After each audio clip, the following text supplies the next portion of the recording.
Chers auditeurs, bonjour et bienvenue dans l'émission Parole de jeunes. Aujourd'hui, nous allons évoquer un sujet dont on parle beaucoup dans l'actualité, qui est celui des réfugiés. Nous sommes à Thiers, dans une résidence de jeunes, l'Atrium, qui accueille des jeunes étudiants et de jeunes travailleurs de nationalités très différentes.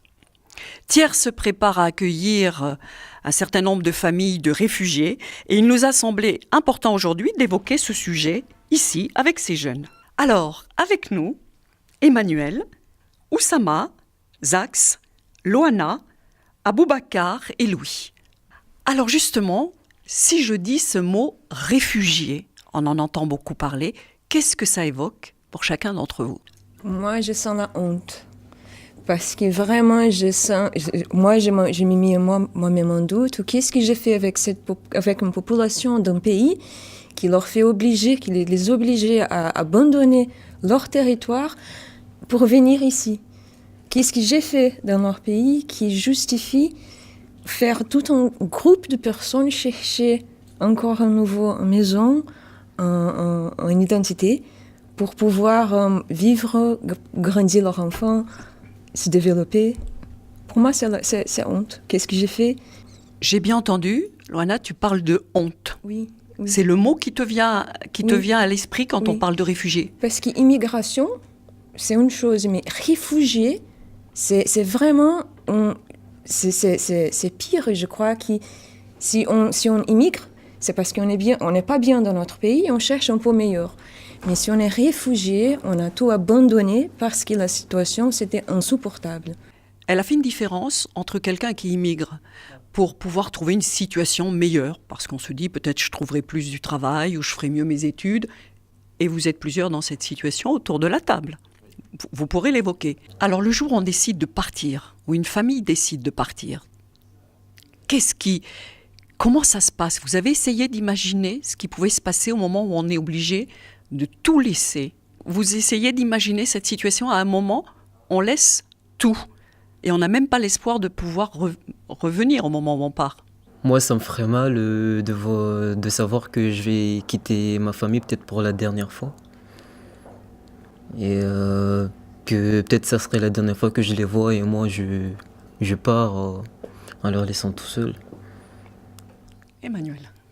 Moi, je pense qu'on en souffre parce que quitter son pays, on y est quand même attaché. C'est pas... je veux dire... Si on part, par exemple, si je partirais de la France, j'aurais quand même un pincement au cœur parce que j'ai quand même mes racines ici, j'ai quand même de la famille. Et quitter mon pays, ça me ferait toujours quelque chose. Mais après, si on est obligé, vaut mieux partir pour avoir une meilleure vie après que... Moi, pour en revenir, en fait, je pense que le plus dur, c'est pas de quitter son pays, c'est de savoir ce qu'il va y avoir après, en fait, par la suite, dans le pays où on va aller, s'il va nous accepter ou... si il va essayer de nous rejeter, ou enfin je sais pas. Après moi je peux comprendre les deux idées en fait. Je peux comprendre l'idée du réfugié qui quitte son pays parce que c'est la guerre et tout ça, et que c'est vrai que dans son cas-là on pourra jamais s'y mettre parce que on n'est pas dans sa tête et puis on n'a pas la même vie.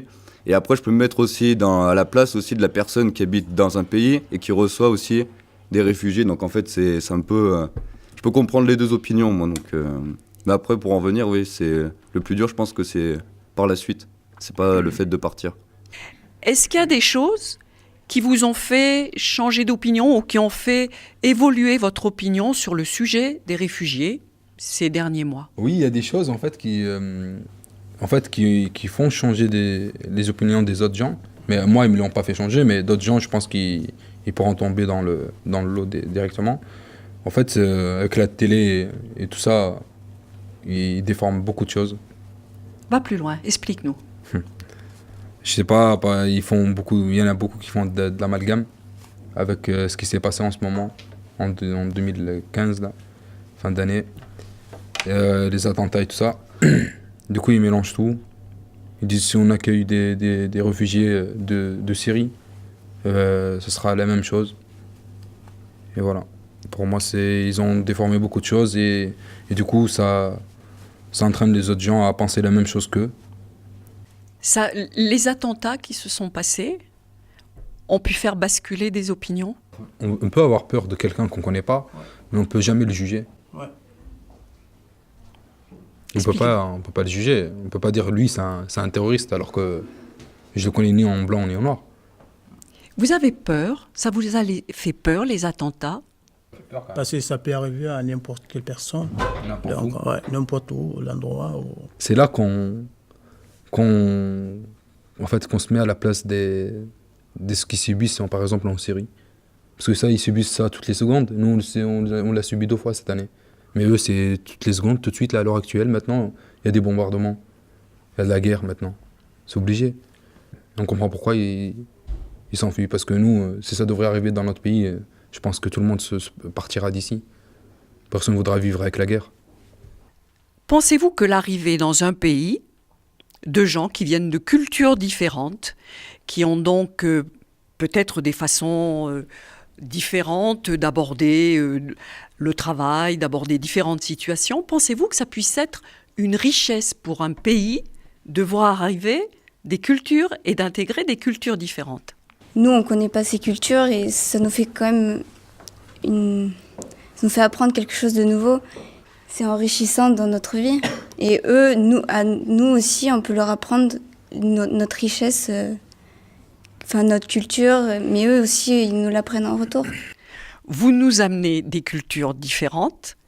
Avez-vous le sentiment au fond de vous que vous apportez une richesse? Moi, ça fait 7 ans que je suis en France. Je pense que des amis à moi, ils m'ont appris beaucoup de choses. Je me suis bien intégré. Et même moi, j'aurais appris beaucoup de choses. Tu me dis, tu as appris des choses Oui. en venant faire tes études en France. Oui. Aujourd'hui, au fond de ton cœur, est-ce que tu penses que tu amènes et que tu vas amener quelque chose de différent et d'important pour la France? Pour la France. Pour les Français. Pour mes amis.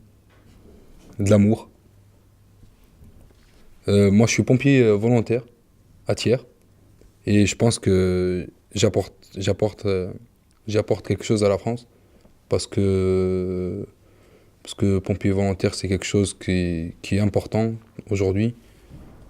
Et moi, je pense que ce que je fais, c'est quelque chose, c'est un service que je rends à la France. Manuel, toi, comment tu réagis face à tout ça? Tous ces sujets autour des réfugiés. On a peur, on n'a pas peur, Moi, je on pense en parle que- trop, on n'en parle pas assez. Alors, Moi, déjà, je pense qu'on en parle trop. Et que je pense que c'est ça que les gens ont peur maintenant. Mais aussi, vu qu'on en parle trop, les gens, vu qu'ils ont trop peur, alors qu'au final, ils sont des êtres humains comme nous. Et je trouve ça bien qu'ils apportent des richesses.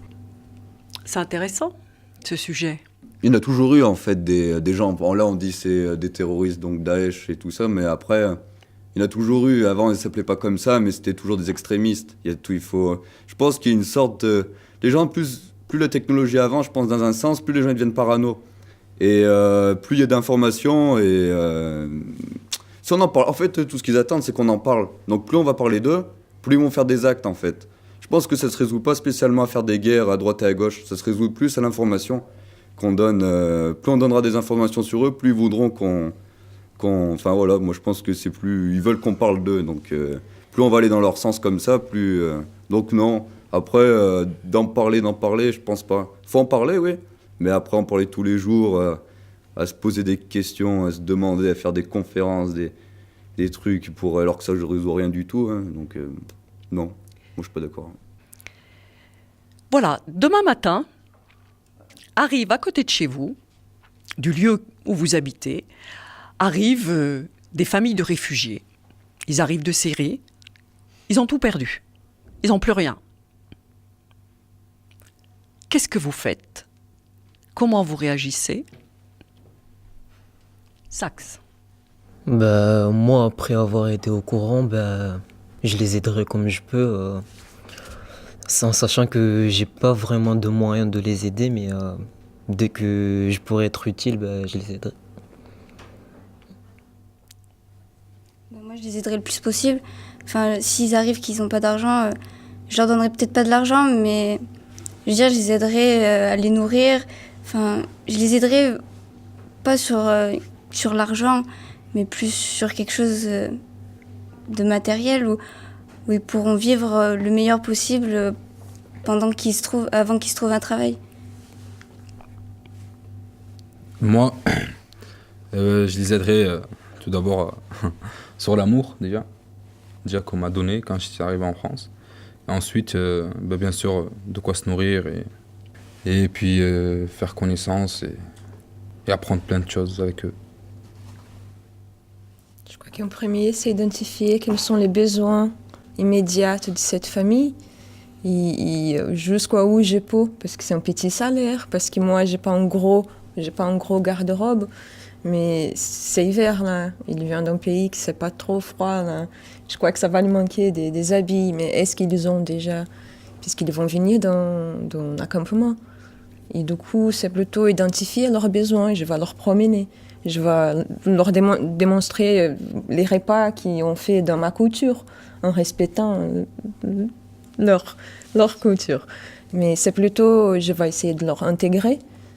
Après, moi, c'est mon point de vue. Hein. Moi, je pense que ces gens-là, en fait, ils veulent être normaux, en fait. Donc, je pense que je vais les traiter comme des gens normaux. C'est comme si c'était d'autres personnes qui venaient chez moi. Je vais pas faire tout un cinéma parce que voilà, c'est des gens nouveaux, ils viennent de milieux difficiles, tout ça, faut que je les aide plus que d'autres personnes. Moi, je pars du principe que si je dois aider quelqu'un, j'aide les autres. Hein.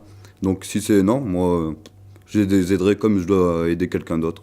Pas de différence. Très bien. Je vous pousse un peu dans vos retranchements. Je vous pousse. Les familles sont arrivées et vous avez des voisins qui râlent, qui ne sont pas d'accord. Voilà, qui disent et pourquoi ils sont arrivés, pourquoi ci, pourquoi ça. Au-delà de l'aide que vous pouvez leur apporter à ces familles, qu'est-ce que vous dites aux voisins? Ces choses comme ça, c'est mieux que par exemple, c'est mieux que regrouper presque tous les voisins, faire une réunion avec appeler tous les voisins qui sont à côté, donc pour le faire comprendre et puis quelle est la situation de cette famille pour au moins pour essayer de le faire comprendre vraiment dans cette situation et dans la famille. Ouais. Tu serais prêt à faire ça, Boubacar? Tu réunirais les voisins pour essayer de leur faire comprendre quelle est la situation de ces familles. Zach. Moi, je dirais à ces voisins qui sont en train de râler de se mettre un moment à la place de cette famille qui vient d'immigrer, enfin, de réfugiés, et d'imaginer qu'ils devraient quitter obligatoirement la France avec leur famille pour aller, par exemple, en Amérique pour avoir une meilleure vie, parce que alors, en France, c'est pas, enfin, genre, il y a une guerre, un truc comme ça. Enfin, je le souhaite pas, mais supposons ça, et qu'en Amérique, on leur fait part, on leur prend part, et comment ils vont réagir, en fait. C'est ça, la question. Moi, j'allais dire ce qu'il allait dire, Zach, c'est Bouba. C'est de se mettre à leur place. Et puis, si je vois qu'ils râlent, c'est je réunis tout le monde et je parle avec eux. Bon, moi, je dis à tous les gens qui nous regardent, à tous les jeunes, toute la France, qui nous écoutent, et qui soient vraiment compréhensifs au niveau des réfugiés, et puis qui essaient de vraiment accueillir ces gens de pauvres qui vont venir de Syrie, qui comprennent leurs souffrances qui sont là-bas. Donc, pour moi, ils sont bienvenus en Syrie. Zach. Je dirais l'union fait la force. L'union fait la force. Faisons preuve de solidarité. Merci à vous.